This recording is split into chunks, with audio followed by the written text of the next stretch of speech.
my internship with a real estate development firm. So some of you may wonder what exactly real estate development is. The dictionary definition is a multifaceted business that encompasses activities that range from the renovation and release of already existing buildings to the purchase of raw land and the improvement of that land for sale. So in layman's terms, it's finding vacant land, building upon or improving the land, and then selling or leasing it. I did my internship with Zebek Realty, and Zebek Realty is a national privately owned company that focuses on the acquisition of commercial projects. And what's unique about Zebek Realty is that it encompasses everything of the development process, including the construction and management of the building. It started out actually as a construction company. My mentor, Randy Kendrick, he grew up around construction. His dad was a contractor. So that basis of Zebek is actually construction, whereas most development firms are just strictly focused on the development portion. So my mentor, Randy Kendrick, attended USC and was actually one of the 20 people that got to participate in the property development and management program. At the time he went to college, there were only 5 of these programs in the nation, and he, along with his 19 classmates, was able to intern with Oxford Properties with his professor. So he got a head start in the business by going to USC at this time. And then from there, he founded Zebek Realty in 1996 and is now the CEO. My assistant mentor, as I like to call her, is Gretchen Sawyer. She helped me just kind of get into the Zebek. She showed me around the Zebek building before I actually went with Randy. And she got her Bachelor of Arts degree in economics. And while she was in college, she interned with a real estate management company, IDS. And then when she graduated, she worked her way up to being vice president of IDS before becoming the CEO of Zebek Realty. So there are 5 types of commercial real estate: industrial, retail, multifamily, office building, and special purpose. Zebek focuses on industrial. So what they do is they find vacant land and they build warehouses on it for larger companies to come in and keep their product before they distribute it. During my internship, I learned the basic process of how to develop a property. The first step is choosing a location, and before this internship, didn't realize that so much went into actually choosing the location. That's the basis for the development. So what you first want to do is identify the target market. You want to see if you're looking at big business, so you're not going to want to go to like Nebraska if you're looking for big business, because it's more centered in like LA, and what he's working on now is in Dallas.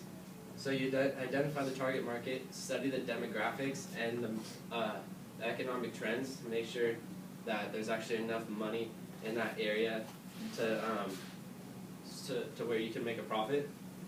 You want to find a high density area so that the products can actually go to many people rather than just a small town. And then one of the biggest part actually is the rail infrastructure across the United States.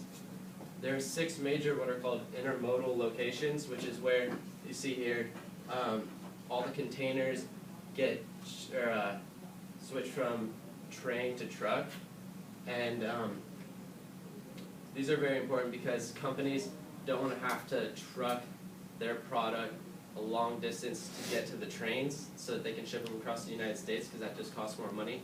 So the closer you are to an intermodal location, the cheaper it's going to be for other companies, and that's going to make your land more desirable. And the funding for the raw land comes from private investments, whereas next, once you find a location, you're going to want to determine the quality of the land. So you're going to want to focus on the soil and make sure it's actually sturdy enough to build upon.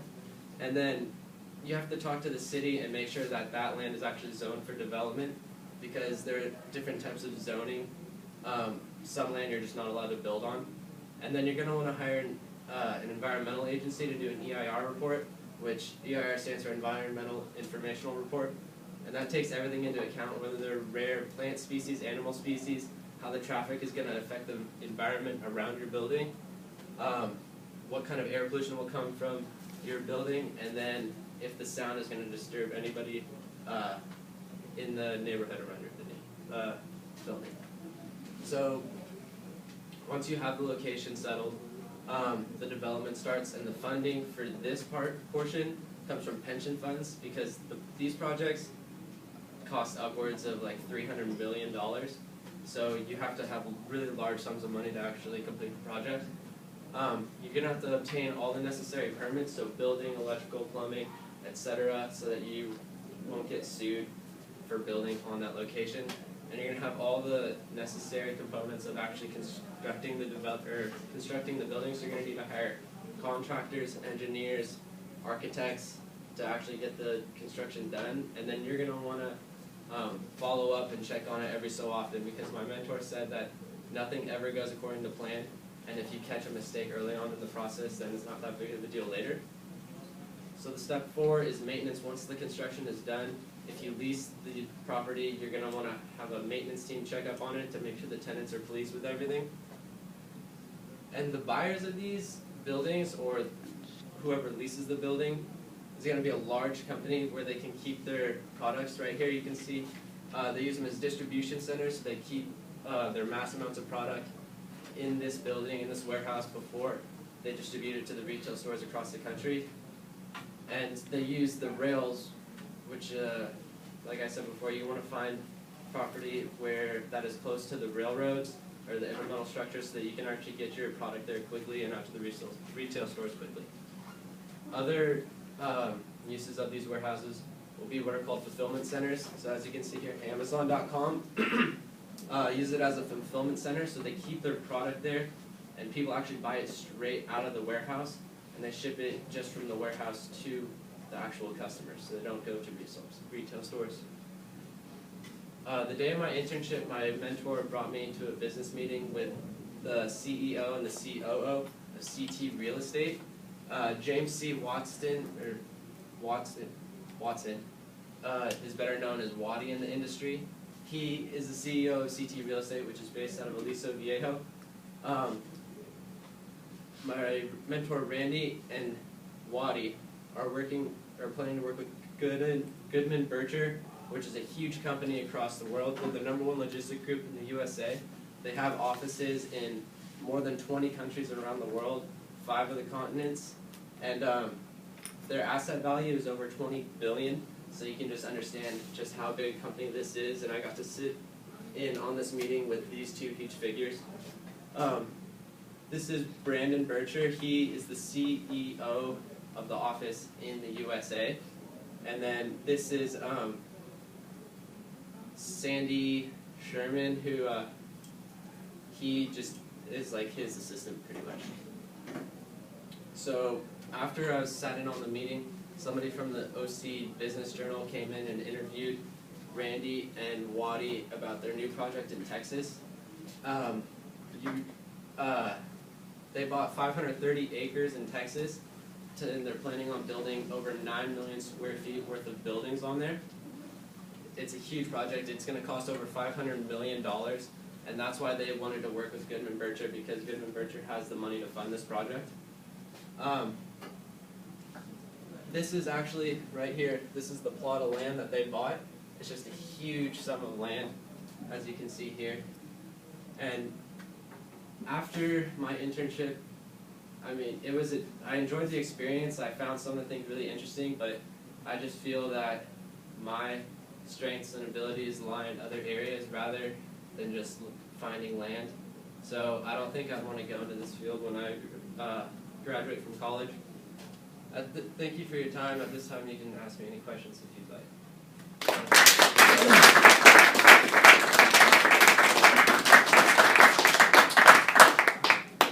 Hunter, I have a couple of questions for you. At your initial meeting, what kinds of things did you ask your mentor about in regards to training for a particular position at his company? Well, what happens is you usually have to go into a college program before you even enter the business. Like, you can be an intern, but you don't really build your way up until you know everything about the business. So once you're in college, you kind of figure out what certain positions do, and he trains specifically for that position. Okay. Did he give you any indication, was a college degree required for a spot at this particular firm? Some of the lower positions don't require a specific college degree. Obviously, they want all of their employees to have some sort of degree, but like the higher positions, like the CFO, obviously needs to have a high college degree. It's a really prestigious firm. He's known throughout the country, and so it's not necessary for the lower positions, but yes, it is for the more prestigious positions. Okay. Now, it seemed like you sat in on a really interesting business meeting. Bring us through some of the highlights of what went on during that meeting. I thought the meeting was actually going to be really serious just because of the stature of these three companies, but it was really laid back, and in the beginning they were just talking to each other about how their businesses got started and whatnot, and then what Randy and Waddy were trying to do was convince Brandon Bircher just to go along with them on this project and make this project seem like it was really promising, so that he would help them with the funding and then just be a part of the project. So they were just trying to convince him that the location was perfect because it's only 2 miles away from the intermodal location. So big companies like Amazon, which are looking to house product in Dallas, will be attracted to that land. Give us an idea of what 9 million square feet is like in comparison to, say, this high school campus one. Alright. I went to he showed me one of the warehouses that was only 300,000 square feet, and I walked into it, and it was probably as big as from the Sac Hall all the way past the Spanish Hall. Like, it's just insanely big. So I can only imagine what 9 million would be. It's not going to be one building, but they're going to have many different buildings. The biggest one would be 1.5 million, so I couldn't even imagine just standing in that. I wonder how much product they could actually fit Yeah, I don't even in one of those warehouses. That's It's amazing. Let's see. With respect to some of the major skills that you feel you built as a result of this internship, give us some of the highlights of things you became better at doing as a result of this internship. I think what I learned most was just how to identify what kind of land would be profitable. So I didn't really realize that you'd want it to be that close to like a rail line. I just figured like it should be an open plot of land, but I had no idea what went into it. So now if I see land, I can kind of tell if it's going to be good or not. Okay, so go back to that slide with the spot of land. I was curious. The original one, I think, where it had the survey next to it. Are you talking back here? Yeah, right there. That's not Is his that the actual spot? plot. That's not his plot of land. This right here is Where's the rail line? the rail line. It's 2 miles down this way on the opposite side of Interstate 45. Okay. So that it's whole extremely area close. of land up above I-45 is what you purchased? Yeah. Wow, it's huge. Okay, thanks. Good job.